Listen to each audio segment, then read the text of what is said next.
Hello, आप देख रहे हैं उत्थान एजुकेशन का ऑनलाइन प्लेटफॉर्म। मैं हूं आपके साथ डॉक्टर टी आर चौधरी। अपन डिस्कस कर रहे हैं 12th का 13वां चैप्टर, 12वीं विज्ञान वर्ग एनसीईआरटी का 13वां चैप्टर, जिसमें जीव और समष्टि के बारे में लास्ट वीडियो में चर्चा कर रहे थे, जिसमें जीवों के क्या गुणधर्म हैं, जीव क्या क्या करते हैं, जीव जैविक घटक जो होते हैं पारितंत्र के, वो समस्त जैविक घटक पारितंत्र के अजैविक घटकों के साथ किस प्रकार से अंतर संबंधित रहते हैं, और पारितंत्र के अजैविक घटक पारितंत्र के जैविक घटकों को किस प्रकार से प्रभावित करते हैं। इन सब बातों पर अपन ने लास्ट वीडियो में डिस्कस किया था। इसी चैप्टर का अगला जो पॉइंट है वो है समष्टि पॉपुलेशन।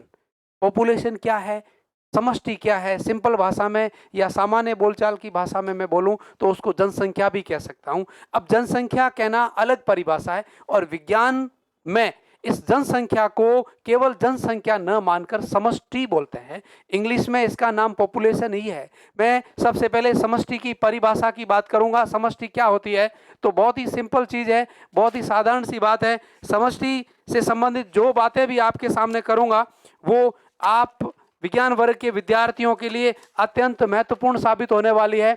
और इन बातों में से सबसे पहली जो बात अपनी है वो समष्टि की परिभाषा है। तो बहुत सिंपल सी परिभाषा है कि किसी क्षेत्र विशेष में पाए जाने वाली जाति विशेष की जीवों की संख्या जो आपस में अंतः प्रजनन कर अपने समान नई जननशील संतति को उत्पन्न कर सके। ये एक समष्टि की सिंपल परिभाषा है। और विज्ञान की दृष्टि से या ऑथेंटिक परिभाषा की बात करें तो जाति विशेष, जाति अलग चीज है और समष्टि अलग चीज है। समष्टि जाति का समूह है, तो समष्टि की बात करें तो मैं यूं कहूंगा कि किसी जाति विशेष के सदस्यों का वह समूह, किसी जाति विशेष के सदस्यों का वह समूह जो किसी सुपरिभाषित भौगोलिक क्षेत्र में रहे, जो किसी सुपरिभाषित भौगोलिक क्षेत्र में रहे एवं आपस में अंतः प्रजनन करते हुए अपने समान नई जननशील संतति को उत्पन्न करने में सामर्थ्य रखते हो। एक ही जाति के जीवों का ऐसा समूह जो एक सुपरिभाषित भौगोलिक क्षेत्र में रहते हुए परस्पर अंतः प्रजनन द्वारा या अंतः प्रजनन करते हुए अपने ही समान नई जननशील संतति का निर्माण करने में समर्थ हो। साथ ही साथ उस सुपरिभाषित भौगोलिक क्षेत्र में, उस सुपरिभाषित भौगोलिक क्षेत्र में जो उपस्थित संसाधन है, उन संसाधनों का प्रयोग करते हुए प्रतिस्पर्धा रखते हो। उस संसाधनों का प्रयोग करते हुए संसाधनों को प्राप्त करने हेतु आपस में प्रतिस्पर्धा रखे। अर्थात समष्टि का मतलब है कि एक ही जाति के जीव एक ही सुपरिभाषित भौगोलिक क्षेत्र में रहे और भौगोलिक क्षेत्र में पाए जाने वाले संसाधनों को प्राप्त करने हेतु, अजैविक पारितंत्र के अजैविक घटकों को प्राप्त करने हेतु आपस में प्रतिस्पर्धा या संघर्ष करते हो एवं अंतः प्रजनन द्वारा अपने समान नई जननशील संतति को उत्पन्न करने की क्षमता रखते हो, वो एक ही समष्टि के जीव कहलाते हैं। एक ही समष्टि के जाति वर्ग के सदस्य कहलाते हैं। तो ये किसी क्षेत्र विशेष में पाई जाने वाली समष्टि या पॉपुलेशन की परिभाषा है। अब पॉपुलेशन, अलग अलग जाति के जीवों की अलग अलग पॉपुलेशन पाई जाती है, और समष्टि जो है किसी क्षेत्र विशेष की जो पॉपुलेशन है, उस पॉपुलेशन के कुछ विशिष्ट गुणधर्म भी होते हैं। तो परिभाषा आपने निम्न रूपों में देखी कि समष्टि के जीवों के लिए वो एक ही जाति के होने जरूरी है, किसी सुपरिभाषित भौगोलिक क्षेत्र में रहना जरूरी है, उस भौगोलिक क्षेत्र में उपस्थित जितने भी अजैविक घटक या संसाधन है, उन अजैविक घटकों या संसाधनों के लिए इन समष्टि के या इस जाति के जीवों में आपस में क्या होगा, संघर्ष होगा। और आपस में संघर्ष करते हुए उस क्षेत्र विशेष, उस सुपरिभाषित भौगोलिक क्षेत्र में उपस्थित अजैविक घटकों के साथ अंतर्निहित क्रियाएं करते हुए, अंतर संबंधित रहते हुए इस जाति के जीवों में आपसी प्रजनन के द्वारा अपने समान नई जननशील संतति को उत्पन्न करने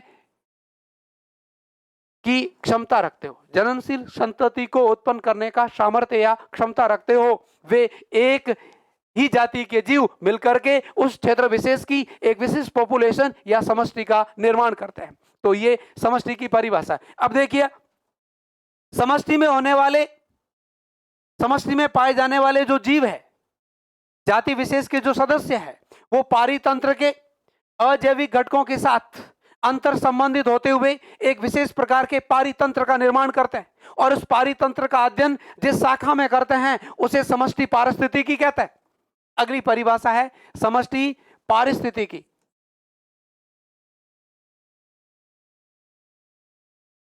पॉपुलेशन इकोलॉजी किसी क्षेत्र विशेष में पाए जाने वाले जो समष्टि के जीव है वो उस क्षेत्र में उपस्थित अजैविक कारकों के साथ, अजैविक घटकों के साथ अंतर्निहित क्रियाएं करते हुए एक विशेष प्रकार के इकोसिस्टम का निर्माण करते हैं, एक विशेष प्रकार के समष्टि पारितंत्र का निर्माण करते हैं। एक जाति विशेष के जीव मिलकर के एक समष्टि इकोसिस्टम का निर्माण करते हैं। उस समष्टि इकोसिस्टम में जिन घटकों का अध्ययन किया जाता है उनको मिला करके और आप समष्टि पारिस्थितिकी भी कहते हैं। अब समष्टि के गुणधर्म होते हैं जो किसी क्षेत्र विशेष में जाति विशेष के जीवों की संख्या उपस्थित रहती है, वो अपने कुछ विशिष्ट गुणधर्म रखती है। उनमें से सबसे पहला जो गुणधर्म है वो है जन्म दर।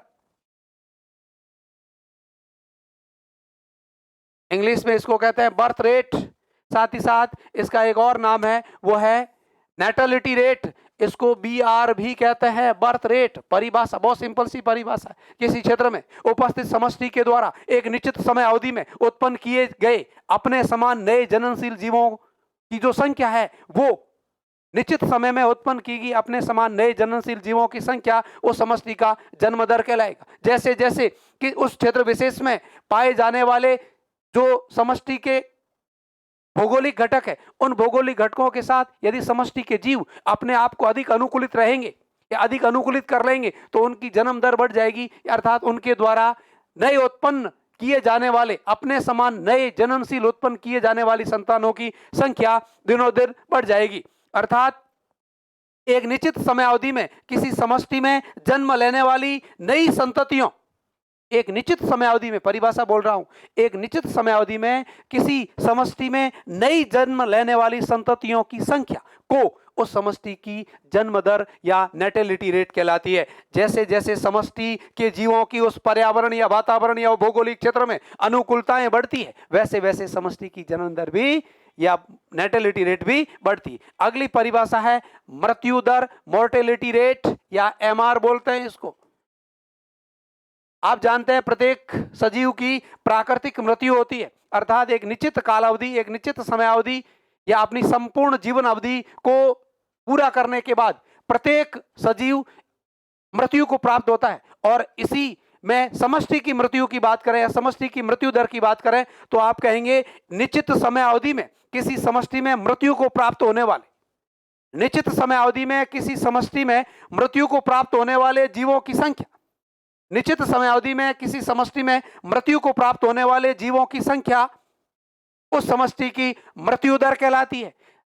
जैसे ही समष्टि में जीवों की संख्या बढ़ेगी वैसे वैसे समष्टि के साथ या उस समष्टि के भौगोलिक क्षेत्रों के साथ जीवों में प्रतिकूलताएं अनुकूलताएं कम होने लगेगी और प्रतिकूलताएं उत्पन्न होने लगेगी। जैसे जैसे प्रतिकूलताएं अधिक उत्पन्न होगी उस समष्टि में उपस्थित जीवों की मृत्यु दर बढ़ सकती है।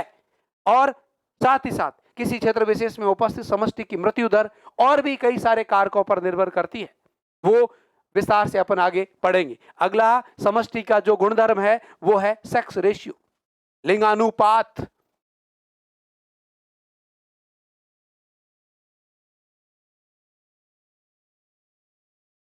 सेक्स रेशियो, लिंगानुपात क्या है? बहुत सिंपल सी बात है। समष्टि में नर व मादा वेष्टियों के अनुपात को लिंगानुपात कहते हैं। समष्टि में नर व मादा वेष्टियों, वेष्टियों का मतलब है संततियों, के अनुपात को लिंगानुपात कहते हैं। यदि इस लिंगानुपात का जो रेशियो है, लिंगानुपात का जो अनुपात है वो बराबर रहेगा, निश्चित रहेगा, तो उस समष्टि के स्थायित्व की संभावना अधिक रहती है। उस समष्टि के उस भौगोलिक क्षेत्र में अपने आप को अनुकूलित करने की संभावना अधिक रहती है। अब मैं कहूं यदि किसी समष्टि में नरों का लिंगानुपात 60% है, नरों का लिंगानुपात 60% है, तो मादा का अनुपात कितना रहेगा, मादाओं का अनुपात कितना रहेगा? आपका उत्तर होगा 40%। अर्थात किसी समष्टि में लिंग का विशिष्ट या विशिष्ट प्रकार के लैंगिक जनन करने वाले जीव यदि है तो उनमें लैंगिक द्विरूपता के कारण नर और मादा अपना अलग अलग अनुपात रखते हैं और उसी अनुपात को लिंगानुपात कहते हैं। और किसी क्षेत्र विशेष की या किसी भौगोलिक क्षेत्र विशेष में उपस्थित समष्टि में लिंगानुपात होता है, लिंगानुपात रहता है। अगला है एज डिस्ट्रीब्यूशन, आयु विवरण। बहुत इंपॉर्टेंट पॉइंट है आयु विवरण, एज डिस्ट्रीब्यूशन। आयु विवरण क्या है और ये समष्टि का गुणधर्म क्यों है? आप कहेंगे कि किसी समष्टि की उत्पत्ति के बाद उस समष्टि में जीवों की आयु, किसी भौगोलिक क्षेत्र में किसी विशिष्ट समष्टि या विशिष्ट पॉपुलेशन की निर्धारण या उत्पत्ति के बाद उसमें विशिष्ट उपस्थित जीवों की आयु बढ़ती रहती है। अर्थात किसी दिए गए विशिष्ट समय में, किसी निश्चित भौगोलिक क्षेत्र में या किसी दिए गए निश्चित समय में किसी विशिष्ट भौगोलिक क्षेत्र में पाई जाने वाली भिन्न प्रकार की समष्टि की आयु वर्ग में भिन्न भिन्न प्रकार की व्यष्टियां उपस्थित रहती है। समष्टि का भी छोटा पार्ट है व्यष्टि और व्यष्टि की छोटा पार्ट है जाति। समष्टि में लैंगिक जनन, समष्टि के सदस्यों में लैंगिक जनन से उत्पन्न होने वाली संततियों को व्यष्टि कहते हैं। अब किसी दिए गए विशिष्ट समय में किसी विशिष्ट भौगोलिक क्षेत्र में विभिन्न आयु वर्ग वाली समष्टियों की व्यष्टियां पाई जाती है। विभिन्न आयु वर्ग वाली समष्टियों की व्यष्टियां पाई जाती है और व्यष्टियां अलग अलग आयु रखती है क्योंकि सारी किसी समष्टि की संततियां एक साथ उत्पन्न नहीं होती और समष्टि में उपस्थित जो जीव है उन जीवों में लैंगिक जनन के द्वारा जो नई संततियां उत्पन्न होती है उसे उस समष्टि की व्यष्टि कहते हैं। तो अलग अलग आयु वितरण वाली जो समष्टि के अंदर जो व्यष्टियां हैं उन व्यष्टियों की आयु वितरण अलग अलग रहती है और उन अलग अलग आयु वितरण के आधार पर उस क्षेत्र विशेष में पाई जाने वाली समष्टि का संख्या अनुपात क्या रहेगा।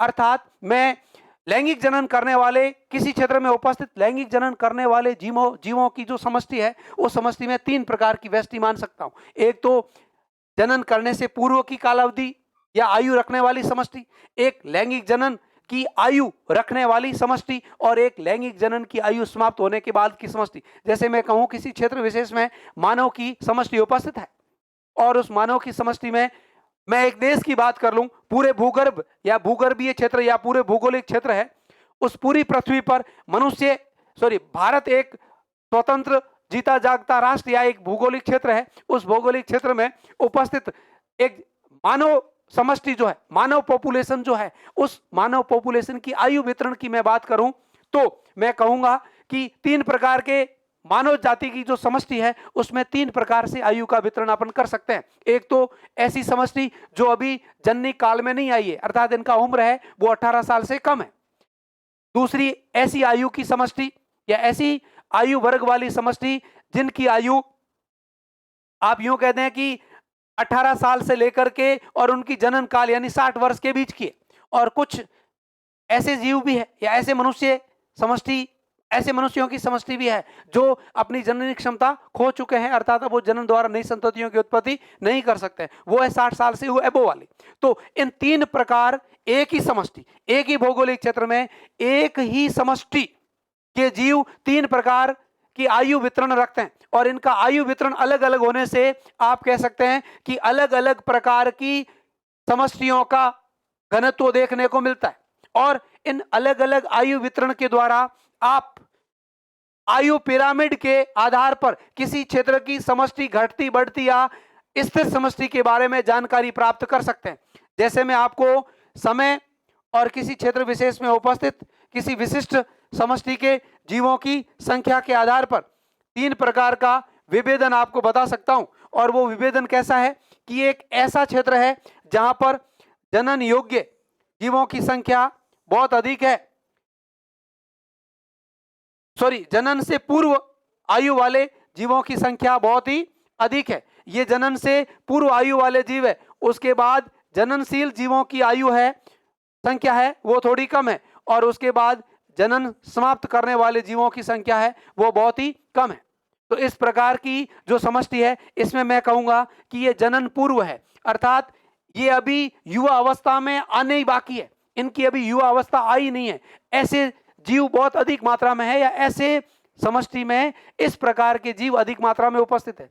अब जनन करने वाले जो जीव है वो है तो खूब, पर इनकी तुलना में थोड़े कम है और जनन क्षमता खत्म कर चुके हैं। ऐसे जीव तो बहुत ही कम है। तो आप कहेंगे कि आने वाले समय में इस प्रकार की जो समष्टि है, इसमें जनन योग्य या जनन करने वाले जीवों की संख्या या जाति विशेष की जीवों की संख्या शीघ्र ही बढ़ने वाली है। और ये संख्या जैसे ही बढ़ेगी, उस समष्टि में जनन करने वाले कपलों की संख्या बढ़ेगी, तो उत्पन्न करने वाली संततियों की दर बढ़ेगी, अर्थात जन्म दर या बर्थ रेट बढ़ेगी। बर्थ रेट बढ़ने के साथ ही इस प्रकार की समष्टि का घनत्व या इस प्रकार की समष्टि का आयु पिरामिड या इस प्रकार की समष्टि का जो ग्राफ है वो शीघ्र ही बढ़ने वाला है, संख्या बढ़ने वाली है, घनत्व बढ़ने वाला है। तो ये जो ग्राफ है वो समष्टि के बढ़ती हुई अवस्था को बता रही है या समष्टि के घनत्व की बढ़ती हुई अवस्था को रिप्रेजेंटेट करेगी।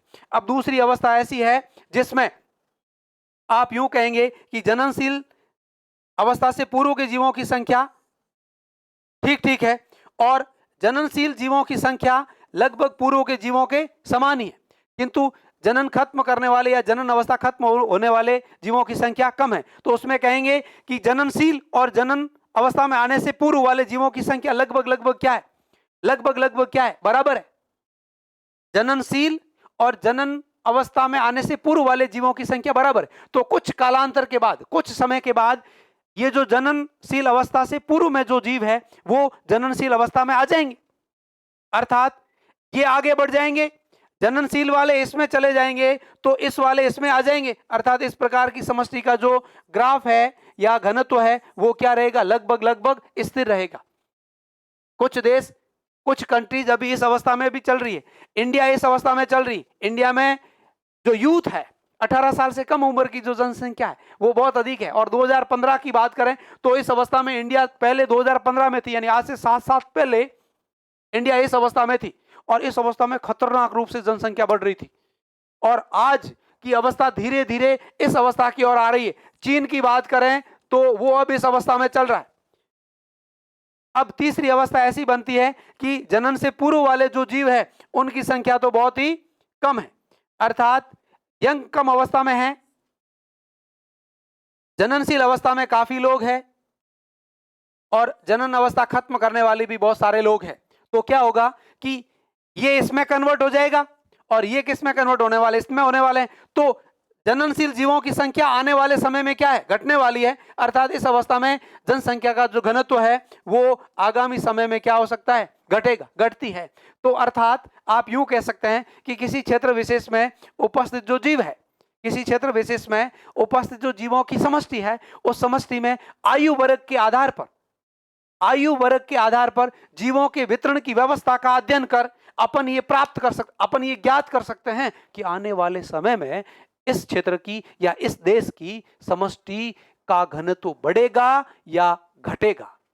इस ये उस क्षेत्र में उपस्थित समष्टि में आयु वितरण के द्वारा आप समष्टि के घनत्व का निर्धारण करने वाले एक ग्राफों का प्रकार है वो देख रहे थे। अगला जो सबसे इंपॉर्टेंट पार्ट है समष्टि का, जो सबसे मुख्य गुणधर्म है जो समष्टि के स्थायित्व और अस्थायित्व को प्रभावित करता है, वो है पॉपुलेशन डेंसिटी, समष्टि का घनत्व। परिभाषा की बात करूं तो मैं ये कहूंगा, किसी समय विशेष में प्रति इकाई क्षेत्रफल में, किसी समय विशेष में प्रति इकाई क्षेत्रफल में, किसी समय विशेष में प्रति इकाई क्षेत्रफल में पाए जाने वाले जीवित जाति विशेष के सदस्यों की संख्या, किसी समय विशेष में प्रति इकाई क्षेत्रफल में पाए जाने वाले जीवित जाति विशेष के सदस्यों की संख्या उस क्षेत्र में समष्टि का घनत्व कहलाती है, उस क्षेत्र में पॉपुलेशन की डेंसिटी कहलाती है, जिसको एक सिंपल से सूत्र द्वारा भी आप निकाल सकते हैं। पीडी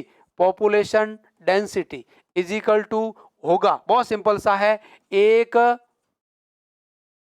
क्षेत्र में पाए जाने वाले, एक क्षेत्र में पाए जाने वाले जीवित, एक क्षेत्र में पाए जाने वाले जीवित जाति विशेष के जीवों की संख्या, अपॉन इकाई क्षेत्रफल में जीवों की संख्या। इकाई क्षेत्रफल में जीवों की संख्या, ये किसी क्षेत्र विशेष में पाई जाने वाली समष्टि के घनत्व की फॉर्मूला है या घनत्व को ज्ञात करने का सूत्र है। आपको किसी क्षेत्र विशेष में पाई जाने वाली जाति विशेष की जीवों की संख्या पता है, जाति विशेष के जीवों की संख्या पता है। माना कि वो संख्या आप n से रिप्रेजेंटेट करते हैं और उस इकाई क्षेत्रफल, उस क्षेत्र विशेष के इकाई क्षेत्रफल में, उस क्षेत्र विशेष के इकाई क्षेत्रफल में पाई जाने वाली जीवों की संख्या पता है, तो आप उस क्षेत्र के अंदर उपस्थित पॉपुलेशन की डेंसिटी को या घनत्व को प्राप्त कर सकते हैं। अगला पॉइंट अपना रहता है कि कभी कभी अपने को ऐसा लगता है कि समष्टि के घनत्व में जीवों की संख्या अर्थहीन महसूस होने लग जाती है। जीवों की संख्या का कोई विशिष्ट अर्थ लगता ही नहीं है, क्योंकि आप समष्टि, कभी कभी आप समष्टि के घनत्व में जीवों की संख्या की तुलना में जीवों के जैव भार को अधिक इंगित करते हैं, जीवों के जैव भार को अधिक प्रभावित करते हैं। ऐसा क्यों? मैं ये कहूंगा कि समष्टि मिलकर के पारितंत्र के जैविक समष्टि में, किसी क्षेत्र की समष्टि पारितंत्र के जैविक घटकों का निर्माण करेगी और वो पारितंत्र के जैविक घटक पारितंत्र के अजैविक घटकों के साथ अंतर संबंधित होते हुए इकोसिस्टम या पारितंत्र का निर्माण करता है। और उस पारितंत्र में यदि किसी क्षेत्र विशेष में पाई जाने वाली समष्टि के जीवों की संख्या जितनी भी अधिक है वो ठीक बात है, पर संख्या की तुलना में कहीं कहीं पर जैव भार को भी देखना पड़ता है। क्यों देखना पड़ता है? क्योंकि आपको एक सिंपल से उदाहरण के द्वारा समझाऊं कि एक घना रेगिस्तान पड़ा है, उस रेगिस्तान के अंदर आक के वृक्ष उगे हुए हैं, बहुत सारे आक के वृक्ष, छोटे छोटे वृक्ष लगे हुए हैं और 5 किलोमीटर के परिधि में बहुत आक के वृक्ष है और उसके अंदर एक बरगद का वृक्ष है, बहुत बड़ा बरगद का वृक्ष है, कई वर्ष पुराना वृक्ष है, जो उसकी जो टहनियां हैं वो एक एक 100 मीटर तक फैली हुई है। तो आप कहेंगे कि उस पूरी की पूरी क्षेत्र विशेष में जितने भी आक के वृक्ष है, उन सभी आक के वृक्षों का जो जैव भार है उनकी तुलना में उस एक बरगद के वृक्ष का जैव भार अधिक है। और उस एक बरगद के वृक्ष पर पाए जाने वाले समष्टि के अन्य जो जीव है, समष्टि के जो उस क्षेत्र विशेष के भौगोलिक क्षेत्र की जो अन्य जातियां हैं वो और अधिक स्थायी बनाते हुए उस समष्टि के पारितंत्र के स्थायित्व को प्रभावित करती है।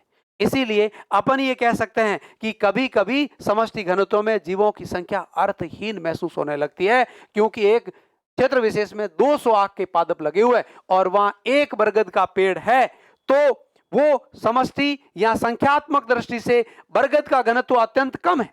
उस समष्टि में संख्यात्मक दृष्टि से बरगद का घनत्व अत्यंत कम है, फिर भी पारिस्थितिक रूप से इनका महत्व देखें तो बरगद का महत्व आक के 200 संख्या होने के बाद भी अधिक है।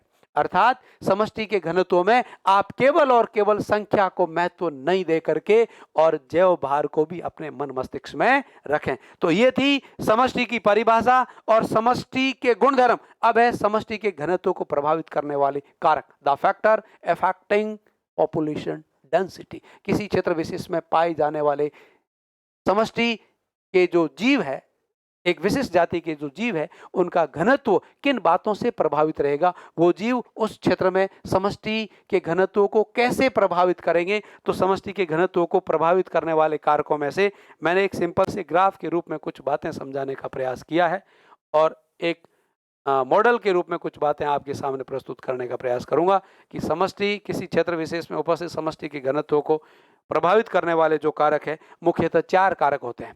यह है पॉपुलेशन डेंसिटी बीच में, इसको प्रभावित करने वाले 4 कारक है। पहला कारक है जन्म दर, दूसरा कारक है मृत्यु दर।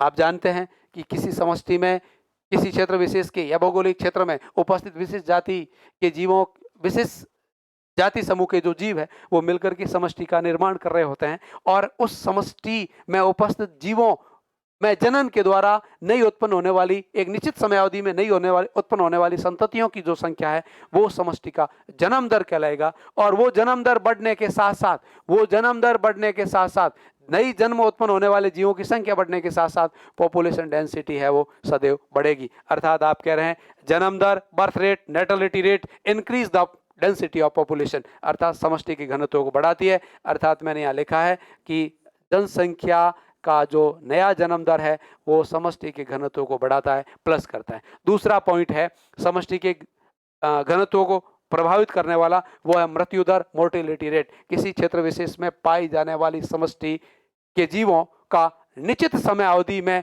कितने जीवों की मृत्यु हुई, ये बात उसकी मृत्यु दर कहलाती है। और समष्टि में मृत्यु दर बढ़ने के साथ साथ या निश्चित समय अवधि में जीवों के मृत्यु को प्राप्त होने के साथ साथ समष्टि का घनत्व है वो घटता है। समष्टि का घनत्व है, मृत्यु दर जैसे जैसे बढ़ेगी वैसे वैसे समष्टि का घनत्व है वो घटेगा, इसलिए मैंने इसको यहाँ पर माइनस के द्वारा इंगित किया है। तीसरा जो कारक है वो है अप्रवासन, जिसको एमाइग्रेशन कहते हैं। अप्रवासन का मतलब, एमाइग्रेशन का मतलब होता है वह क्रिया जिसके द्वारा किसी क्षेत्र विशेष की समष्टि में सदस्यों का बाहर से आना होता है।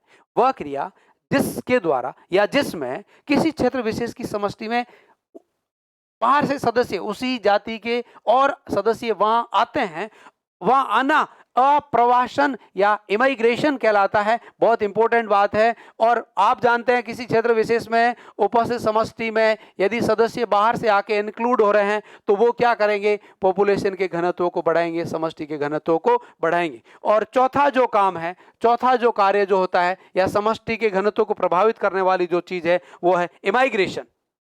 इमाइग्रेशन ये उत्प्रवासन है और इसकी परिभाषा यह है कि इस क्रिया में किसी क्षेत्र विशेष की समष्टि से कुछ सदस्यों का कुछ निश्चित समय के लिए या हमेशा के लिए उस क्षेत्र को छोड़कर जाना होता है। तो आप कहेंगे किसी क्षेत्र विशेष में उपस्थित समष्टि में से कुछ सदस्य उस समष्टि को छोड़कर कहीं और जा रहे हैं, तो और जा रहे हैं तो वहां समष्टि का घनत्व क्या होगा, घटेगा। अर्थात उत्प्रावसन की क्रिया में समष्टि जैसे जैसे उत्प्रावसन बढ़ेगा वैसे वैसे समष्टि का घनत्व क्या होगा, घटेगा। अर्थात दो काम ऐसे हैं जिसमें समष्टि का घनत्व है वो बढ़ रहा है और दो काम ऐसे हैं जिसमें समष्टि का घनत्व है वो घट रहा है।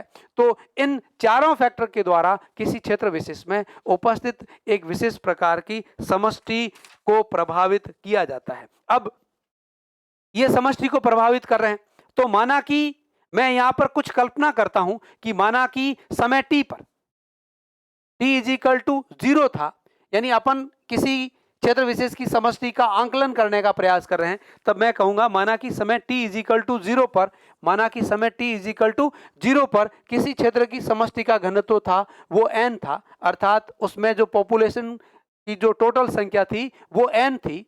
तो मैं कहूंगा कि समय t पर, समय t = 0 पर माना कि nt थी, n मान लो या nt मान लो, उससे कोई फर्क नहीं पड़ता है। फिर मैं कहूं कि समय t+1 पर, यानी उसके बाद में कुछ टाइम और जुड़ा है, उसके बाद उस क्षेत्र में समष्टि का जो घनत्व था या समष्टि की जो संख्या थी या समष्टि में उपस्थित टोटल पॉपुलेशन थी वो माना कि nt+1 हो जाती है, nt+1 हो जाती है। तो आप यूं कहेंगे कि nt+1 सदैव = होगी, बराबर होगी किसके, nt इंटू b यानी बर्थ रेट प्लस अप्रवासन के, और माइनस में रहेगी किसके, डेथ रेट प्लस इमाइग्रेशन की।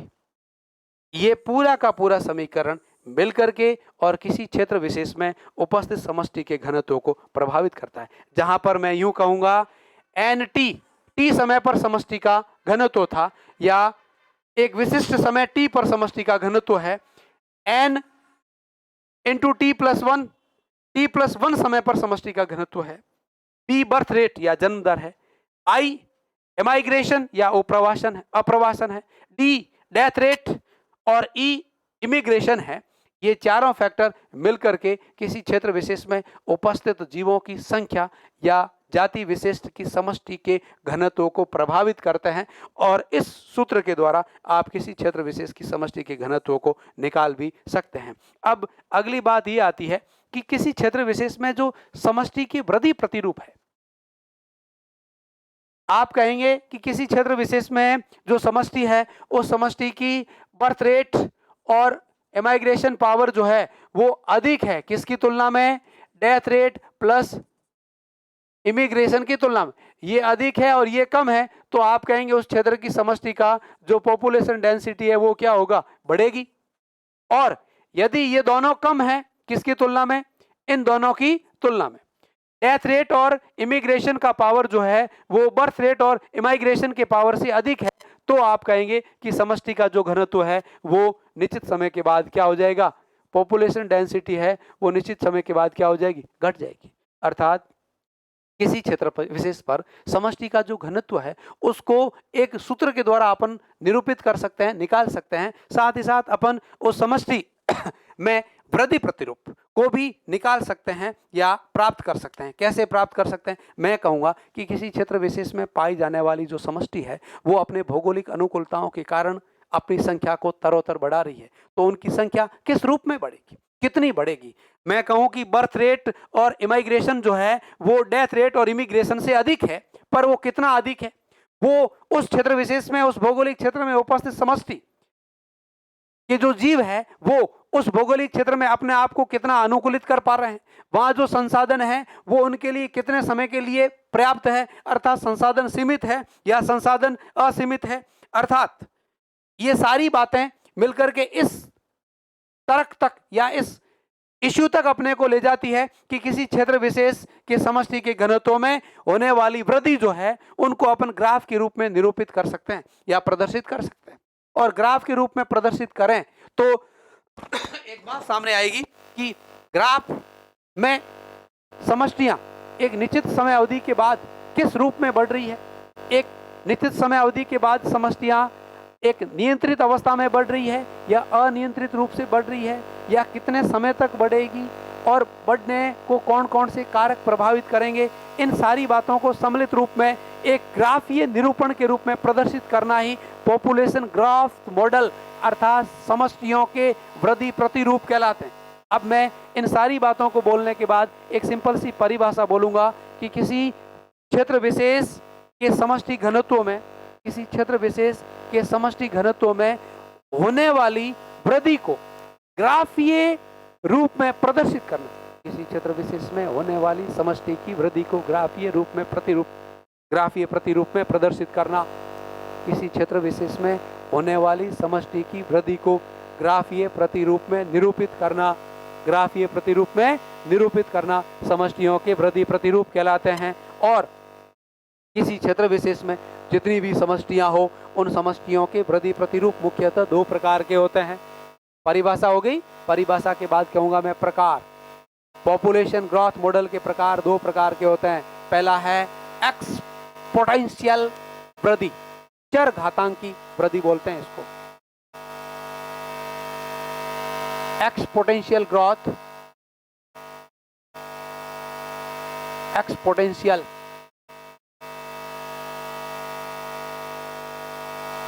एक्सपोनेंशियल है, एक्स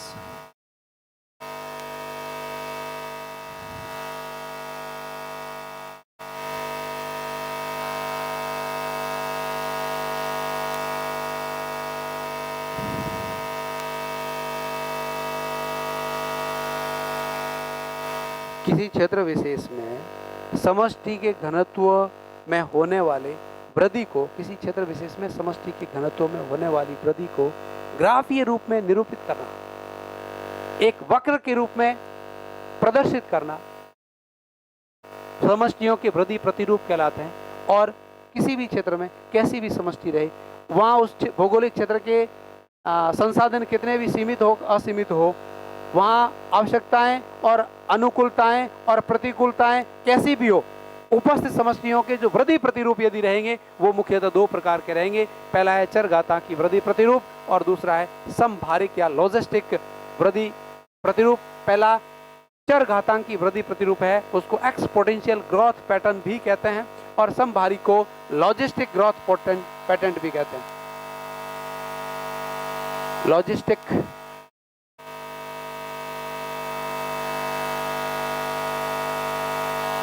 लॉजिस्टिक ग्रोथ भी कहते हैं। अब सबसे पहले अपन बात करेंगे चर घातांकी वृद्धि रूप कहते हैं किसे कहते हैं। तो सबसे पहले परिभाषा की बात करें तो आप कहेंगे इस प्रकार की समष्टि वृद्धि में असीमित संसाधनों की कोई कमी नहीं। दूसरा, अत्यधिक अनुकूलता है, जो जीव जिस वातावरण में रह रहा है उस वातावरण में अपने आप को अत्यधिक अनुकूलित रखेगा। व्यापक चिकित्सकीय संसाधनों का पाया जाना, जैसे आज मनुष्य जिस रूप में जी रहा है, एवं अत्यधिक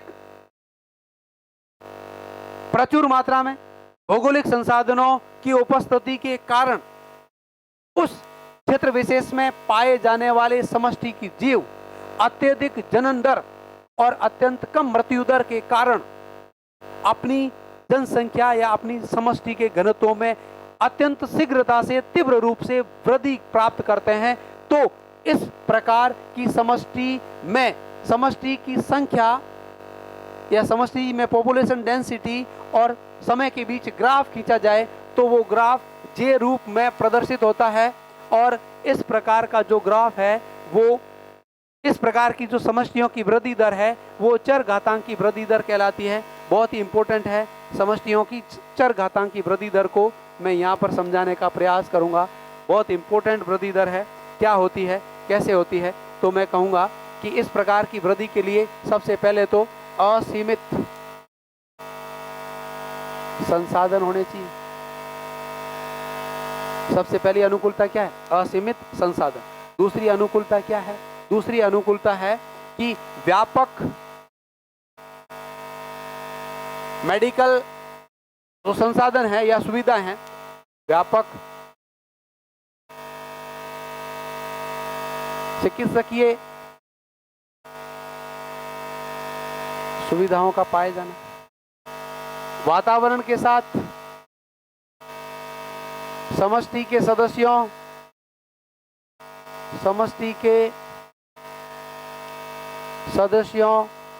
की अनुकूलता अधिक, ये सब जब रहेगा तो वो समष्टि के जीव बर्थ रेट क्या रखेंगे? अत्यंत हाई रखेंगे। मॉर्टिलिटी रेट क्या रखेंगे? बहुत कम रखेंगे। इमिग्रेशन की बात करेंगे तो क्या होगा? बहुत अधिक रहेगा। और उत्प्रवासन की बात या इमिग्रेशन अधिक रहेगा, इमिग्रेशन क्या रहेगा? कम रहेगा। जिससे क्या होगा? ये और ये दोनों अधिक है, ये और ये दोनों कम है। तो इस प्रकार के क्षेत्र की जो समष्टियां हैं वो बहुत ही शीघ्रता से या अत्यधिक तीव्र रूप से बढ़ेगी।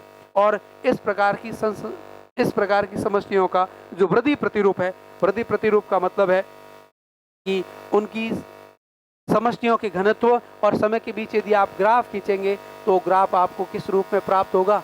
जे रूप में प्राप्त होगा। अर्थात समय के साथ साथ समष्टियां अत्यधिक तीव्रता से बढ़ती है, बहुत एक्सपोनेंशियल रूप से बढ़ती है। इसलिए इस प्रकार के वृद्धि प्रारूप को एक्सपोनेंशियल ग्रोथ पैटर्न कहते हैं। अब मैं यहाँ बात करूंगा कि माना कि किसी क्षेत्र विशेष में जो समष्टियां हैं वो ये दोनों चीजें नगण्य मान लें, अपन ये दोनों चीजें नगण्य मान लें, तो आप कहेंगे बर्थ रेट जितनी अधिक और डेथ रेट जितनी कम, उतना ही उस क्षेत्र की समष्टि की वृद्धि अधिक होगी। अर्थात बर्थ रेट माइनस जो डेथ रेट है वो उस क्षेत्र की समष्टि का प्राकृतिक वृद्धि प्रारूप कहलाएगा, या यूं कहें प्राकृतिक वृद्धि दर का जैविक विभव है। किसी क्षेत्र विशेष में पाई जाने वाली समष्टियां यदि अत्यधिक प्राकृतिक अनुकूलताएं रखती है, साथ ही साथ असीमित संसाधनों के साथ अपना जीवन यापन कर रही है, साथ ही साथ उनको पर्याप्त मात्रा में या प्रचुर मात्रा में जो मेडिकल फैसिलिटीज है वो उपलब्ध है, तो वहाँ अत्यधिक अनुकूलताएं और प्रतिस्पर्धा की कमी के कारण वहाँ जीवों में बर्थ रेट अत्यधिक रहेगी और डेथ रेट बहुत ही कम रहेगी। इस अवस्था में जो प्राकृतिक वृद्धि दर है, तो इन दोनों का जो अंतर है उस अंतर को प्राकृतिक वृद्धि दर का जैविक विभव कहते हैं। प्राकृतिक वृद्धि दर, किसी क्षेत्र विशेष की समष्टि की प्राकृतिक वृद्धि दर का जैविक विभव कहते हैं, और या समष्टि का प्रारंभिक वृद्धि दर कहते हैं, या उसको इंटेंसिक रेट कहते हैं। और इसे आप आर के द्वारा रिप्रेजेंटेट करते हैं। किसके द्वारा रिप्रेजेंटेट करते हैं? आर के द्वारा रिप्रेजेंटेट करते हैं। आप माना कि किसी समय टी पर उस क्षेत्र की समष्टि एन थी और माना कि समय में परिवर्तन होकर के dt हो जाता है, तो उस क्षेत्र की समष्टि माना कि परिवर्तित होकर के dn हो जाती है। तब आप क्या कहेंगे कि समष्टि में वृद्धि दर या समष्टि में परिवर्तन की दर क्या रहेगी? समष्टि में परिवर्तन की दर आप कहेंगे कि dn/dt जो है वो बराबर होगी किसके बराबर होगी? प्रारंभिक समष्टि into birth rate minus death rate. और आप कहते हैं कि किसी क्षेत्र विशेष की समष्टि की जो birth rate minus death rate है वो एक्सपोनेंशियल ग्रोथ में प्राकृतिक वृद्धि दर का जैविक विभव कहलाता है। और प्राकृतिक वृद्धि दर का जैविक विभव है उसको आर से रिप्रेजेंटेट करते हैं। तब आप यूं कह देंगे कि किसी क्षेत्र विशेष की समष्टि की जो वृद्धि दर है वो dn/dt इज इक्वल टू हो जाएगी r इंटू एन, जहां r क्या है? एक्सपोनेंशियल वृद्धि प्रतिरूप, यानी चर घातांकी समष्टि चर घातांकी वृद्धि प्रतिरूप में प्राकृतिक वृद्धि दर का जैविक विभव है। प्राकृतिक वृद्धि दर का जैविक विभव है, जिसे आप समष्टि में परिवर्तन की दर से भी नाप सकते हैं। प्राकृतिक समष्टि की प्राकृतिक वृद्धि का जैविक विभव है। यहाँ आर का मान जो आर है, इस आर का मान भिन्न भिन्न क्षेत्र की समष्टियों के लिए भिन्न भिन्न प्राप्त होता है। जहाँ उपस्थित समष्टियों में आर का मान अधिक होगा, जहाँ उपस्थित समष्टियों में आर का मान अधिक होगा, वहाँ की समष्टियों का चर घातांक की वृद्धि दर है या वृद्धि प्रतिरूप है वो सीधे जे के आकार रूप में रहेगा। और जहाँ आर का मान कम रहेगा वहाँ ग्राफ का जो ढलान है वो अधिक रहेगा। अब इस प्रकार का जो समीकरण प्राप्त हुआ है, इस समीकरण का समय 0 से लेकर के t तक, समय 0 से लेकर के t तक इस समीकरण A का समाकलन किया जाए तो आप कहेंगे कि समय बराबर समय इज इक्वल टू t 0 से लेकर के t समय बाद तक यहाँ उपस्थित जो समष्टि थी वो कितनी वृद्धि करेगी, ये आप एक समीकरण के रूप में भी प्राप्त कर सकते हैं। तब आप कहेंगे dn/ इस n को इधर भी ला सकता हूं मैं, तो dn/n इज इक्वल टू ये 0 से t तक समाकलन बराबर हो जाएगा dt r, इसका भी समाकलन हो जाएगा 0 से लेकर के t तक। अब आप कहते हैं समाकलन के समय जो राशियां नियत होती है या जिस राशि का मान फिक्स रहता है वो राशि अपने आप उससे बाहर हो जाती है। तो इस समीकरण का समाकलन करने के बाद आप कहेंगे 0 से t dn/n is equal to r 0 से t तक dt का समाकलन। तो यहाँ जो समीकरण प्राप्त होता है वो समीकरण रहेगा nt is equal to n0 या 0 एप्सिलॉन e की पावर r इंटू टी। ये चर घातांकी समीकरण प्राप्त होता है जहाँ nt t समय पर समष्टि का घनत्व है, n0 is equal to t बराबर 0 समय पर समष्टि का घनत्व है, r प्राकृतिक जैविक विभव है या उसको समष्टि का जैविक विभव भी कह सकते हैं, समष्टि का जैविक विभव भी कह सकते हैं। E है वो प्राकृतिक लघु गुणांक का आधार है, प्राकृतिक लघु गुणांकों का आधार है।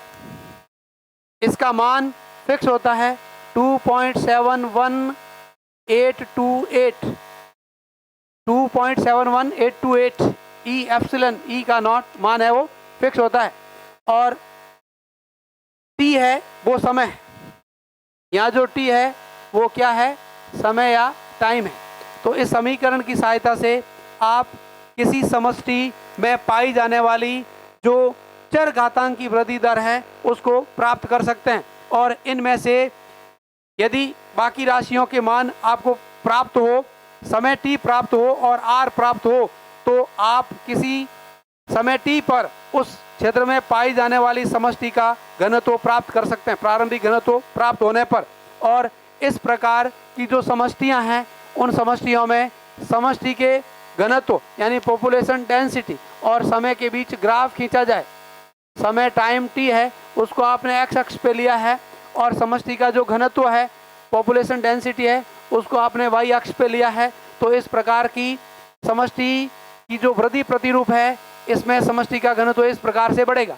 आप कह रहे हैं समय तो केवल यहाँ से चल करके और यहाँ तक आया है, वहाँ तक आप देखेंगे समष्टि की संख्या इतनी बढ़ गई है, अर्थात समय के साथ साथ एक निश्चित समय तक तो समष्टि की वृद्धि दर कम थी, उसके बाद आप कहेंगे कि समय तो फिक्स पड़ा है और जनसंख्या अत्यधिक रूप से बढ़ रही है। ऐसा इसलिए हो रहा है क्योंकि इस क्षेत्र विशेष में पाई जाने वाली जो समष्टियां हैं, उन समष्टियों में प्राकृतिक संसाधनों का असीमित रूप से रहना और समष्टि में उपस्थित जीवों का जो अंतरजातीय संघर्ष है वो बहुत कम है। और समष्टि में जो जीव है वो वातावरण के साथ सर्वाधिक अनुकूलित अवस्था में है, इसलिए उस क्षेत्र विशेष की जो समष्टि है वो चर घातांकी रूप से वृद्धि करेगी। अब आर का मान प्रत्येक समष्टि घनत्व के लिए नियत होता है। जैसे उदाहरण होगा, आपकी बुक्स में भी दिया हुआ है कि नॉर्वे में जो चूहों की जो समष्टियां हैं उनमें आर का मान 0.15 रहता है, नियतांक है, इसलिए इसका कोई मात्रक नहीं होता। एवं मानव के लिए 1981 की बात करें, मानव के लिए 1981 में जो आर का मान था वो 0.2015 था। आर का मान 1981 में 0.02015 था। अब ये इन दोनों जीवों की समष्टियों की चर घातांक की वृद्धि को प्रदर्शित करता है, और ये मान ये इंगित करता है कि ये दोनों जीव इस वातावरण में सर्वाधिक अनुकूलताएं रखते हैं और प्राकृतिक संसाधनों की असीमितता के कारण अपना वृद्धि और विकास शीघ्रता से करेंगे। अगला जो समष्टियों का वृद्धि प्रतिरूप है वो है संभारिक वृद्धि रूप या संभारिक वृद्धि प्रतिरूप। संभारिक वृद्धि प्रतिरूप की अपन बात करें तो ये दूसरा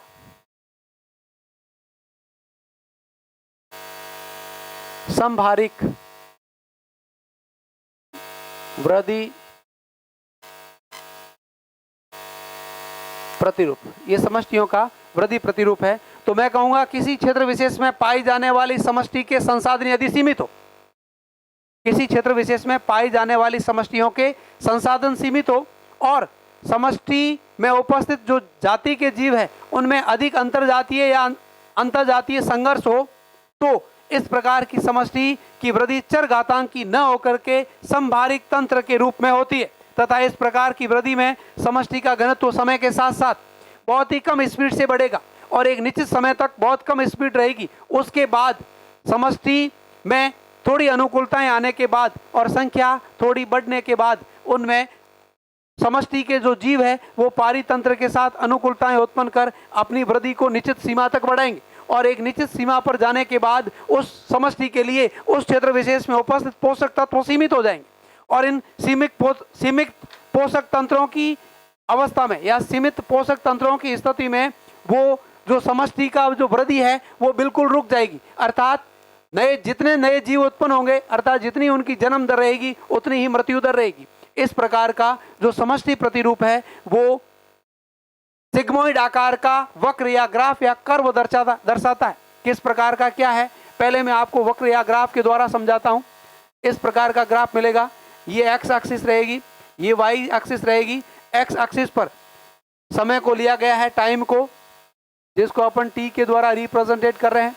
वाई एक्सिस पर जनसंख्या का घनत्व लिया गया है, जिसको आप एन के द्वारा रिप्रेजेंटेट करेंगे। तो इसका जब समय बढ़ेगा वैसे वैसे समष्टि बढ़ेगी, पर समष्टि बहुत धीमे बढ़ेगी और एक निश्चित समय के बाद समष्टि की वृद्धि इस प्रकार से होने लगेगी और इस प्रकार होने के बाद ऐसे चली जाएगी। तो आप कहेंगे इस समय तक जितना समय था, समय बहुत अधिक था, पर जनसंख्या की घनत्व में कोई खास परिवर्तन नहीं आया। यहां से लेकर के और आप यहां तक जाते हैं, यहां से लेकर के और आप यहां तक जाते हैं, तो आप क्या इंगित करेंगे? आप ऐसा इंगित करेंगे कि इस कालावधि के अंतर्गत समष्टि की संख्या काफी बड़ी है। इस काल अवधि में समष्टि की संख्या काफी बड़ी है।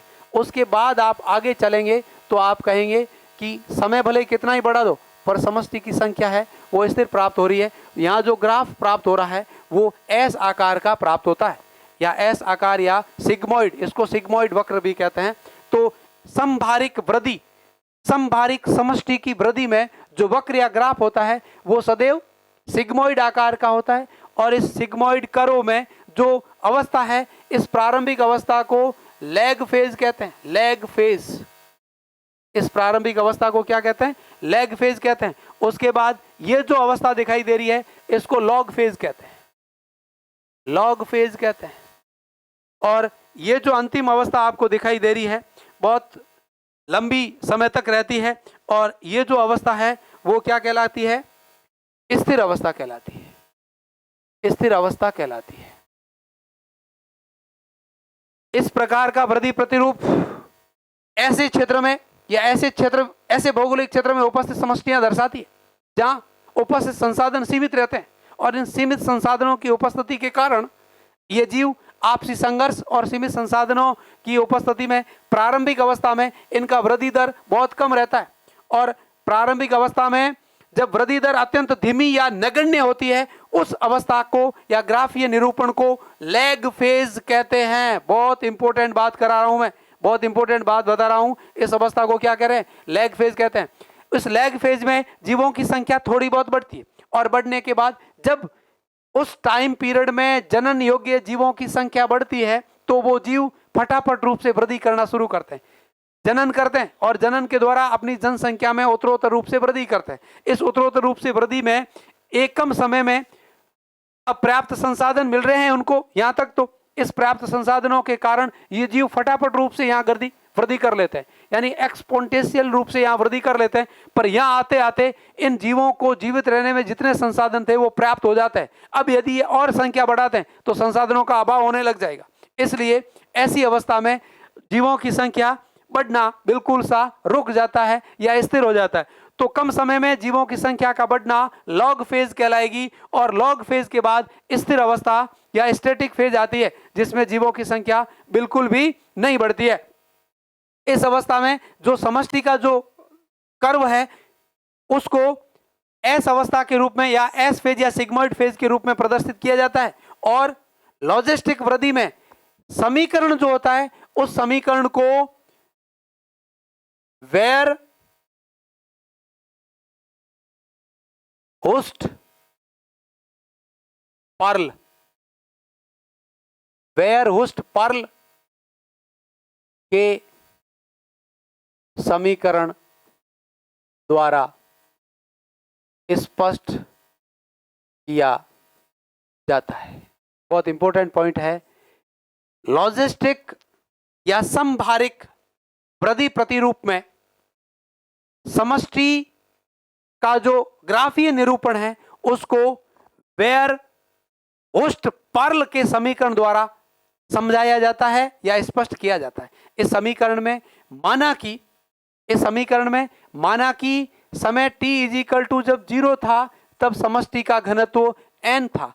t समय के बाद समष्टि का घनत्व nt यदि हो जाता है और उस समष्टि का जो वृद्धि प्रतिरूप है या समष्टि का जो वृद्धि दर है उसको आप dN/dt = R/n के द्वारा दर्शाते हैं, R/n के द्वारा दर्शाते हैं। ये अपन पहले भी समझ चुके हैं। तो यहां जो समष्टियों का इस वृद्धि के बाद संसाधन जब सीमित हो जाते हैं तो उस सीमित संसाधन की अवस्था में समष्टि एक विशिष्ट प्रकार की अवस्था को दर्शाती है, और उस अवस्था को कहते हैं धारण क्षमता, जिसको प्रदर्शित करते हैं K के द्वारा। अब के धारण क्षमता है वो क्या है? वह स्तर है जिसके पश्चात कोई और वृद्धि संभव नहीं है। समष्टि की समभारिक वृद्धि वक्र में वह अवस्था जिसके उपरांत समष्टि की और कोई वृद्धि संभव नहीं है, वृद्धि संभव नहीं है, अर्थात जब कोई समष्टि अपने पर्यावरण के साथ सर्वाधिक अनुकूलित अवस्था में आ जाती है, जब कोई समष्टि अपने पर्यावरण के साथ सर्वाधिक अनुकूलित अवस्था में आ जाती है, तब वो अपने उस पर्यावरण में जितने अधिक जीवों को धारित कर सकती है उतना उसने धारण कर लिया है, या उस सर्वाधिक धारण करने वाले स्तर तक पहुंच चुकी है। अब इससे आगे एक भी जीव और बढ़ा तो समष्टि का प्राकृतिक संतुलन खत्म हो जाएगा। समष्टि के खत्म होने की या पॉपुलेशन डेंसिटी के खत्म होने की संभावना उत्पन्न हो जाएगी। उस चरम अवस्था को या शिखर अवस्था को समष्टि का धारण क्षमता कहलाती है, और इस धारण क्षमता पर पहुंचने के बाद समष्टि की जो वृद्धि दर है, वो वृद्धि दर जो है वो शून्य हो जाती है। इस पॉइंट को सदैव याद रखना है। समष्टि के लॉजिस्टिक या समभारिक वृद्धि वक्र में जब समष्टि अपनी सर्वाधिक धारण क्षमता अवस्था में पहुंच जाती है, तब उस समष्टि का वृद्धि दर क्या होता है? 0 होता है। समष्टि बिल्कुल भी वृद्धि अब आगे नहीं करती है, और उस अवस्था में उनका जो टोटल रेशियो निकला जाता है वो धारण क्षमता माइनस समष्टि का घनत्व अपॉन धारण क्षमता के सूत्र के द्वारा निकलता है। तो इस संभारिक अवस्था में जो वेयरहोस्ट पर्ल ने समीकरण दिया था वो समीकरण है किसी क्षेत्र विशेष में उपस्थित समष्टि के अंदर परिवर्तन की जो दर है वो R इंटू एन इंटू के माइनस एन अपॉन के इज इक्वल टू होती है। इस समीकरण को पर्ल वेस्टहॉर्न पर्ल का समीकरण कहते हैं, वेस्टहॉर्न पर्ल का समीकरण कहते हैं। और इस समीकरण के द्वारा ही आप इस एस आकार या सिग्मोइड आकार के वृद्धि प्रतिरूप को समझने का प्रयास करते हैं। इस प्रकार से समष्टि की वृद्धि दर को समझाने वाले 2 प्रकार के प्रतिरूप आपके सामने स्पष्ट हुए हैं। अब अपन अगले पॉइंट में या अगली बातों में ये समझेंगे कि जीवन वृत्त में विभिन्नताएं क्यों आवश्यक है। किसी क्षेत्र विशेष में पाए जाने वाले जीव एक विशेष प्रकार की समष्टियों का निर्माण करते हैं, और उस भौगोलिक क्षेत्र में जो जीव है वो मिलकर के जिस समष्टि का निर्माण करते हैं उस समष्टि के जीवों में भी लैंगिक जनन के द्वारा विभिन्नताएं उत्पन्न होती है, और इन्हीं विभिन्नताओं के कारण प्रत्येक जीव अपने दूसरे जीव से कुछ भिन्नता उत्पन्न कर उस पारितंत्र या उस भौगोलिक क्षेत्र के साथ अपने आप को अनुकूलित करते हुए, उस भौगोलिक क्षेत्र में अपने आप को अनुकूलित करते हुए जीवित रहने का प्रयास करता है, जीवित रहने की क्षमताएं उत्पन्न करता है। तो यूं कह सकता हूं, समष्टि जिस आवास में रहती है, इस बात को फिर समझिएगा, समष्टि जिस आवास में रहती है उसमें वह अधिकतम जनन योग्य बनने के लिए प्रत्येक जीवित जीव का सबसे मुख्य जो लक्ष्य होता है, सबसे मुख्य लक्ष्य जो होता है वो है अपने समान नई जनन सक्षम संततियों को उत्पन्न करना, अपने समान नई जनन सक्षम संततियों को उत्पन्न करना। अब कोई भी जीव समष्टि जिस आवास में रहती है उसमें वह अधिकतम जनन योग्य बनने के लिए कुछ विभिन्नताएं उत्पन्न करती है। अधिकतम जनन योग्य, अपने आप को बाकी से अधिक योग्य बनाने के लिए कुछ विभिन्नताएं उत्पन्न करती है। वो मानव जीवन में भी संभव है। मानव समष्टि के साथ साथ जितनी भी प्रकृति में समष्टियां हैं उन सभी समष्टियों के लिए ऐसी बात संभव है, ऐसा संभव है, विभिन्नताएं उत्पन्न करती है। तथा इन विभिन्नताओं के कारण ही वह पर्यावरण में अपने आप को अधिक अनुकूलित करती है। वेरिएशन इन लाइफ हिस्ट्री अर्थात जीवन वृत्त में उत्पन्न विभिन्नताएं क्यों आवश्यक है और जीव विभिन्नताएं उत्पन्न क्यों करते हैं। तो कोई भी समष्टि जिस पर्यावरण में रहती है उस पर्यावरण में अपने आप को अधिक अनुकूलित या योग्य बनाने के लिए बाकी जीव से कुछ अलग विभिन्नताएं उत्पन्न कर जनन योग्य या सबसे अधिक जनन सक्षम बनने का प्रयास करती है।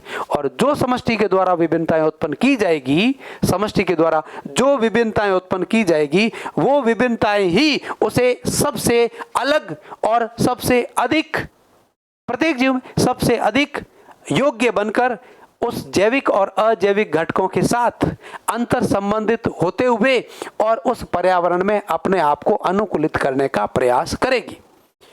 अब जैविक और अजैविक घटकों के द्वारा उस समष्टि पर कुछ प्रतिबंध लगाए जाएंगे और समष्टि उन प्रतिबंधों से मुक्त होने के लिए उन जैविक और अजैविक घटकों के साथ अनुकूलताएं स्थापित करेगी। तो यूं कहेंगे कि समष्टि और पर्यावरण के साथ ऐसे संघर्ष उत्पन्न होते हैं जिसमें समष्टि का प्रयास रहता है कि मैं पर्यावरण या उस भौगोलिक क्षेत्र में अनुकूलताएं उत्पन्न कर और आराम से अपना जीवन जीऊं, और पर्यावरण का प्रयास रहता है कि मैं समष्टि को यन केन प्रकरणेन से कुछ विषमताएं उत्पन्न कर और इसकी प्राकृतिक मृत्यु को प्राप्त करने का प्रयास करूं।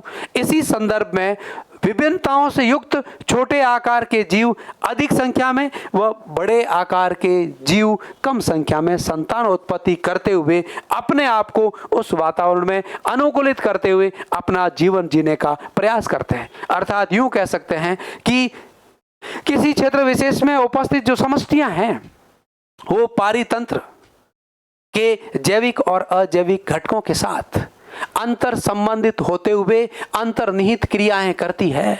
अंतर संबंधित होते हुए अंतर्निहित क्रियाएं करती है। इन्हीं क्रियाओं को समष्टियों की पारस्परिक क्रियाएं कहलाती है। अपना नेक्स्ट इसी टॉपिक का पॉइंट है, इसी चैप्टर का पॉइंट है, वो है समष्टियों की पारस्परिक अंतर्निहित क्रियाएं, जिनको पॉपुलेशन इंटरेक्शन कहते हैं। अब पॉपुलेशन या समष्टियों की जो इंटरेक्शन है वो दो प्रकार की होती है। एक तो समष्टि अपने खुद के, एक तो समष्टि पारितंत्र के अजैविक घटकों के साथ इंटरेक्शन करती है और दूसरा समष्टि पारितंत्र के जैविक घटकों के साथ भी इंटरेट रहती है, या यूं कहें कि इंटरेक्शन करती है, अंतर्निहित क्रियाएं करती है। ये अपन इससे पहले भी पढ़ चुके हैं, इसी टॉपिक में पढ़े हैं कि पारितंत्र में उपस्थित जैविक और अजैविक घटक परस्पर अंतर संबंधित रहते हुए अंतर्निहित क्रियाएं करते हुए एक स्वतंत्र भूस्थापित और स्टेबल स्थायित्व वाला पारितंत्र बनाते हैं। और इसी पारितंत्र में उपस्थित विभिन्न प्रकार के समष्टि के जीव या जातियां, विभिन्न प्रकार की समष्टि के जीव या जातियां आपस में और दूसरी जाति के जीवों के साथ और प्रकृति के अजैविक घटकों के साथ अंतर्निहित क्रियाएं करती है। इन्हीं क्रियाओं को समष्टि की पारस्परिक क्रियाएं या पॉपुलेशन इंटरेक्शन कहते हैं। ये परिभाषा हुई है पॉपुलेशन इंटरेक्शन की। अब जो समष्टि के जीव है वो किसी दूसरे जीवों के साथ दो प्रकार के इंटरेक्शन कर सकते हैं। एक तो हानिकारक या ऋणात्मक अन्योन्य क्रियाएं और दूसरी है धनात्मक या लाभदायक अन्योन्य क्रियाएं। पारितंत्र में उपस्थित भिन्न भिन्न समष्टियां, किसी क्षेत्र विशेष में बनने वाला जो पारितंत्र है उस पारितंत्र में उपस्थित भिन्न भिन्न समष्टियां भिन्न भिन्न प्रकार की अन्योन्य क्रियाएं करती है। कुछ अन्योन्य क्रियाएं ऐसी होती है जिसमें जिन दो समष्टि के जीवों के बीच अन्योन्य क्रियाएं हो रही है वो दोनों अन्योन्य क्रियाएं दोनों जीवों के लिए, दोनों में से एक जीव के लिए लाभदायक है और दूसरे जीव के लिए क्या है, हानिकारक है। और कुछ अन्योन्य क्रियाएं ऐसी होती है जिनमें से या तो दोनों जीवों को लाभ मिलता है या दोनों में से एक जीव को लाभ मिलेगा और एक को न लाभ होता है और न हानि होती है, मजे करता है वो अपने हिसाब से ऐसे ही। तो ऐसी क्रियाएं जो होती है उनको धनात्मक या लाभदायक अन्योन्य क्रियाएं होती है। अब सबसे पहले प्रकार की जो अन्योन्य क्रिया है वो हानिकारक या ऋणात्मक अन्योन्य क्रिया है। नाम से ही स्पष्ट है, इस प्रकार की अन्योन्य क्रिया में जो दो जीव आपस में अन्योन्य क्रियाएं करेंगे उनमें से एक जीव को तो बेटे को लाभ होगा और दूसरे को बेचारे को क्या होगी, हानि होगी। अतः इनको जिसको लाभ होगा उसको तो धनात्मक और जिसको हानि होगी उसको ऋणात्मक जीव कहेंगे। और इस प्रकार की अन्योन्य क्रियाओं को मुख्यतः तीन भागों में वर्गीकृत किया है, तीन भागों में बांटा गया है। पहला है प्रेडेशन। प्रेडेशन को कहते हैं परभक्षण। परभक्षण नाम से स्पष्ट है कि एक जीव के द्वारा दूसरे जीव का भक्षण होगा, खाया जाएगा। एक भक्ष्य है और एक भक्षक है। भक्षक धनात्मक और जिसका भक्ष्य होगा वो ऋणात्मक, बेचारा खा के खत्म कर दिया जाएगा तो वो ऋणात्मक हो गया। तो पारितंत्र है और पारितंत्र में समष्टियां उपस्थित है और वो समष्टियां आपस में क्या कर रही है, अन्योन्य क्रियाएं कर रही है। और इन अन्योन्य, अब देखो पारितंत्र में समष्टियों को अन्योन्य क्रियाएं करनी पड़ेगी, क्योंकि पारितंत्र में किसी अकेले जीव का जीवित रहना संभव नहीं है। कोई भी ऐसा जीव प्रकृति में बना नहीं है जो अकेला ही जीवित है, संभव नहीं है। प्रत्येक जीव को प्रकृति ने आपस में इस प्रकार से मैन्युफैक्चर्ड किया, इस प्रकार से बनाया है कि पारितंत्र में या प्रकृति में कभी भी कोई अकेला जीव जीवित नहीं रह सकता है। दो जीव आपस में अंतर्निहित क्रियाएं करते हुए, अन्योन्य क्रियाएं करते हुए ही पारितंत्र के अजैविक घटकों से भी आपस में अन्योन्य क्रिया करते हुए भी जीवित रहता है। न तो अकेला अजैव तंत्र अपने आप को जीवित रख पाएगा और न ही ये अकेला जैव तंत्र का कोई एक अकेला जीव अपने आप को जीवित नहीं रख सकता। और जिस पारितंत्र में जैविक और अजैविक घटकों की संख्या जितनी अधिक होगी, जिस पारितंत्र में जैविक और अजैविक घटकों के बीच का अंतर्निहित क्रियाएं जितनी अधिक स्थायित्व के साथ रहते हुए आपस में अंतर संबंधित होकर अधिक अनुकूलताएं स्थापित कर लेंगे, वो पारितंत्र उतना ही अधिक स्थायी होगा और वहां पर जीवों के जीवित रहने की संभावनाएं भी उतनी ही अधिक रहेगी। तो मैं आपको यूं कह सकता हूं कि पारितंत्र में उपस्थित जीव आपस में ऋणात्मक अन्योन्य क्रिया के रूप में जो पहली क्रिया है वो परभक्षण है।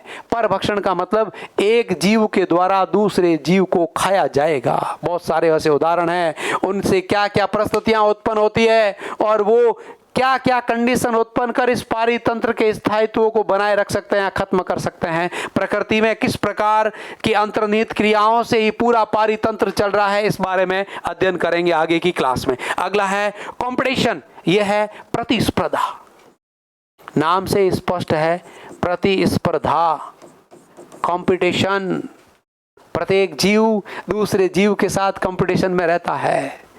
एक माँ बाप और एक गुरु के अलावा हर एक व्यक्ति आपका भी कॉम्पिटिटर है, आपसे भी प्रतिस्पर्धा रखेगा। हम तो नहीं रखेंगे आपसे प्रतिस्पर्धा, पर आपके पास में बैठने वाला, आपका पड़ोसी, आपका भाई और हर एक जीवित जीव जो समष्टि में है, जो एक समष्टि का निर्माण कर रहा है, किसी भौगोलिक क्षेत्र में एक विशेष प्रकार की पॉपुलेशन को बना रहा है, वो आपके साथ प्रतिस्पर्धा रखेगा।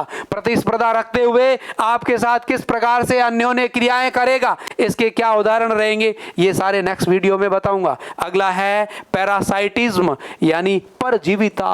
परभक्षण अलग है और परजीविता अलग है। परभक्षण अलग है और परजीविता, परजीविता, परजीवी। परभक्षण में दोनों जीव आपस में स्वतंत्र रहते हैं और एक स्वतंत्र रूप से उपस्थित जीव के द्वारा दूसरे स्वतंत्र रूप से उपस्थित जीव को खा लिया जाएगा, खत्म कर दिया जाएगा खा करके। किंतु परजीविता में एक परजीवी जीव दूसरे परपोषी जीव के अंदर जाकर के और उनसे पोषण प्राप्त करता है। पोषण प्राप्त करने के साथ साथ वहां रहने के लिए स्थान भी लेता है। पोषण भी प्राप्त करे और रहने के लिए स्थान भी ग्रहण करे। तो उन दोनों अवस्थाओं को, अच्छा, पोषण प्राप्त करने के साथ साथ जिस परपोषी में वो परजीवी रहेगा वहां कुछ विषमताएं भी उत्पन्न करेगा, वहां एक विशेष प्रकार के रोग की उत्पत्ति भी करेगा। तो परजीवी कौन कौन से हैं और किस प्रकार से परजीविता के रूप में परपोषी के शरीर में रहते हुए कौन कौन से रोग उत्पन्न करते हैं और कौन सा ऋणात्मक रहेगा और कौन सा धनात्मक रहेगा, इन सारी बातों की स्टडी भी अपन नेक्स्ट वीडियो में करेंगे। अगला, लाभदायक या धनात्मक अन्योन्य क्रियाएं भी होती है। लाभदायक और धनात्मक अन्योन्य क्रिया में पहला है कॉमनसेलिज्म और दूसरा है म्यूटलिज्म। पहला है सहभोजिता और दूसरा है सहोपकारिता। दोनों अपने आप में अलग अलग है। पहली प्रक्रिया ऐसी है जिसमें एक जीव को तो लाभ होता है और दूसरे को न लाभ होता है और न ही हानि होती है। दूसरी म्यूटलिज्म एक ऐसी प्रक्रिया है जिसमें दोनों जीव एक दूसरे के साथ रहते हुए एक दूसरे को लाभ पहुंचाते हैं और दोनों जीव स्वतंत्र अवस्था में अपना जीवन यापन भी कर नहीं पाते हैं। तो प्रकृति ने इस पारितंत्र को या इस संपूर्ण पारिस्थितिकी को बनाने के लिए अलग अलग प्रकार की विषमताएं और अलग अलग प्रकार की अनुकूलताओं को उत्पन्न करते हुए एक मानव उपयोगी और स्थायी पारितंत्र का निर्माण किया है। इन सब को अंतर तक या पूरा अंदर जाकर के समझने के बाद ऐसा महसूस होता है कि इस सिस्टम को चलाने के लिए प्रकृति में कुछ न कुछ क्षमता है और वो क्षमता केवल और केवल प्रकृति के पास है जो हम सबको लेकर के चल रही है। और इस प्रकार से एक स्टेबल अन्योन्य क्रियाएं करने वाले सजीव और असजीव यानी सजीव और निर्जीव अर्थात जैविक और अजैविक घटकों के बीच में अंतर्निहित क्रियाएं करते हुए एक समस्त स्टेबल पारितंत्र का निर्माण करता है। सबसे पहले एक जीव मिलके जाति मिलके समष्टि मिलकर के समुदाय मिलकर के पारितंत्र मिलकर के पारिस्थितिकी मिलकर के जीवों का निर्माण करती है और जीवों मिलकर के संपूर्ण भूगर्भ या इस संपूर्ण भूमंडल का निर्माण कर रहा है, जहां